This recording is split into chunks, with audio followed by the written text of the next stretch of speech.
buenas gente, estamos aquí en este video en el cual les platicaré un poco acerca de lo que es la filosofía de la época medieval a la época renacentista. Ok, pues bueno, en primera tenemos a San Agustín de Hipona, quien afirmaba que el ser humano estaba constituido por dos sustancias materiales que tenían una razón de fe. Y todo esto sucedió lógicamente después de Cristo, ya que de él tratará toda la época medieval, pero de manera indirecta. Entonces, en el 380, disculpen, se creó el cristianismo, que justificaba ante la fe, es decir, la protegía y daba justificaciones a su existencia. En 395 se cae el Imperio Romano y en 1421 ese sujeto que vimos al inicio, San Agustín de Hipona, pues posteriormente aportó diferentes fundamentos a la teología, la antropología y la antropología cristiana.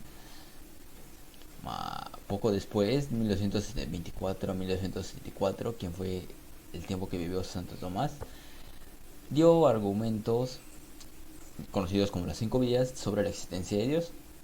¿Y en qué consistían estos argumentos? Pues básicamente eran 5 vías y eran la vía del movimiento, la vía de las causas eficientes, la vía de la contingencia y del ser necesario, la vía de los grados de perfección y la vía teológica o orden y la finalidad. Ok.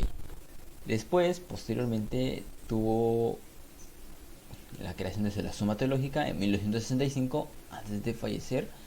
Y por último, en 1300 comienza el caos, comienza la ruptura del acuerdo entre la razón y la fe, y comienza la crisis de la escolástica, que fue la segunda parte de la época medieval. Toda esta primera se le conoció como la patrística, pero posteriormente inicia esto y con ella la ruptura de la razón y la fe. ¿Qué quiere decir esto?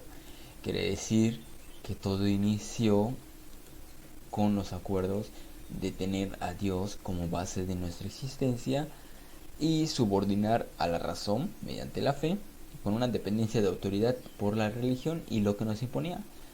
Era una constante defensa del cristianismo sobre otras religiones. Y pues bueno, ¿qué trajo todo esto? Bueno, primero hay que dejar en claro que cuáles son las características. Es que tenemos relación entre fe y razón. Se concluye en que Dios es el centro de la vida humana. También no había libertad de pensamientos, además de que se presentaba un control de mucha relevancia por parte de la religión. De lo que les decía, dependencia de la autoridad. Y por último, los planteamientos filosóficos griegos son dejados atrás para abrir la mente y la razón. ¿Y qué dio paso a toda esa ruptura de la razón y la fe? ¿Qué dio paso a este giro tan drástico si estaban cómodamente pensando en la existencia de Dios y en cómo los beneficiaba y en cómo les daba su razón de ser?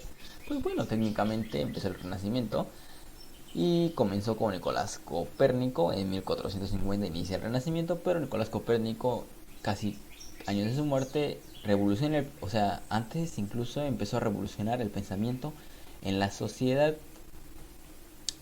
Después, en 1543, el libro de las revoluciones de las esferas celestes, que fue escrito por Copérnico, fue escrito por este tipo, este libro, el cual tenía su hipótesis, el cual planteaba una hipótesis que no existe un centro único de todas las esferas celestes, que además el centro de la Tierra no es el centro del universo, sino el centro lunar y es el centro de gravedad. Este sujeto aparece, bueno, en primera les recomiendo la película El Mundo de Sofía, ya se explica mejor todos y cada uno de varios filósofos, pero en esta ocasión les traigo los que yo considero más importantes. Y pues bueno, este explicaba que la Tierra no era el centro del universo como creíamos hasta antes, sino que nosotros girábamos alrededor de un astro. Realmente es que a este tipo simplemente se le cayó y sus ideas fueron dadas a conocer o aprobadas hasta casi 2 siglos después. Después, Giovanni Pico de la Mirandola fue un pensador humanista. Es genial. Martín Lutero afirmaba que la salvación se logra mediante la fe. Estos son otros dos filósofos. Y finaliza el relato mítico de la creación del universo Heptatlut. Y pues bueno, ¿qué hizo este hombre? Giovanni Pico se puso a defender contra cualquier opositor, contra cualquiera que le contradiga, protegía a capa y espada a la religión y su filosofía por sobre la naturaleza y la magia. Es decir, era un fiel creyente y la protegía. Ya bueno, y Martín Lutero, ¿qué hizo? Pues bueno, afirmaba que la salvación se logra mediante la fe, claro, a través de su doctrina del luteranismo, pero en esta se negaba la doctrina católica, o sea, la que hay en la actualidad. ¿Y qué significa esto? Que se negaba y se repugnaba la existencia de un purgatorio y de santos. Entonces se centraba únicamente en Dios y en lo que es Cristo, de forma de verlos como la mayor deidad, por decirlo de alguna manera. Entonces, ¿qué pasó con Giordano Bruno?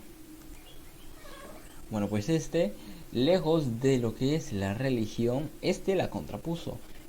Planteó algo y simplemente defendió.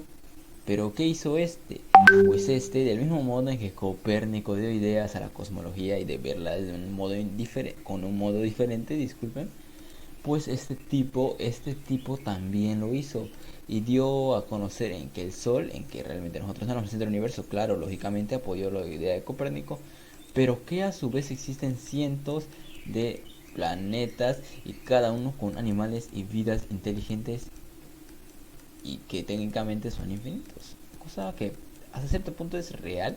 Sin embargo, pues para su época y para contradecir a lo que era la religión estaba muy difícil, además de que fueron los primeros en iniciar esta idea, así que técnicamente pues es considerado algo importante. ¿Y cuáles son sus características? Pues en primera tenemos en que se inicia en Italia y se extiende por el norte de Europa. Se reconoce la individualidad como valor esencial del humano, es decir, nosotros como seres especiales e individuales, y las influencias provienen de Platón y Aristóteles, pensadores que, como vimos en un inicio y más atrás, provienen de la época clásica y antes de Cristo. Bueno, entonces, ¿qué queda como conclusión?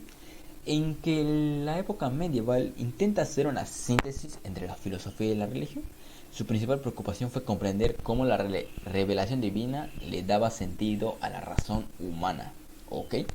Mientras que, por su parte, esta última, el Renacimiento, que en lo personal me gusta un poco más a mí, me gusta más a mí, afirmó el culto por la belleza, exaltando todas y cada una de las facultades humanas, la vida terrenal y la naturaleza.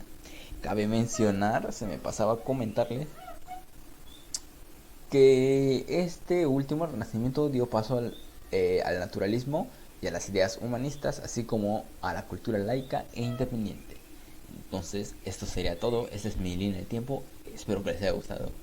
Un saludo y nos vemos.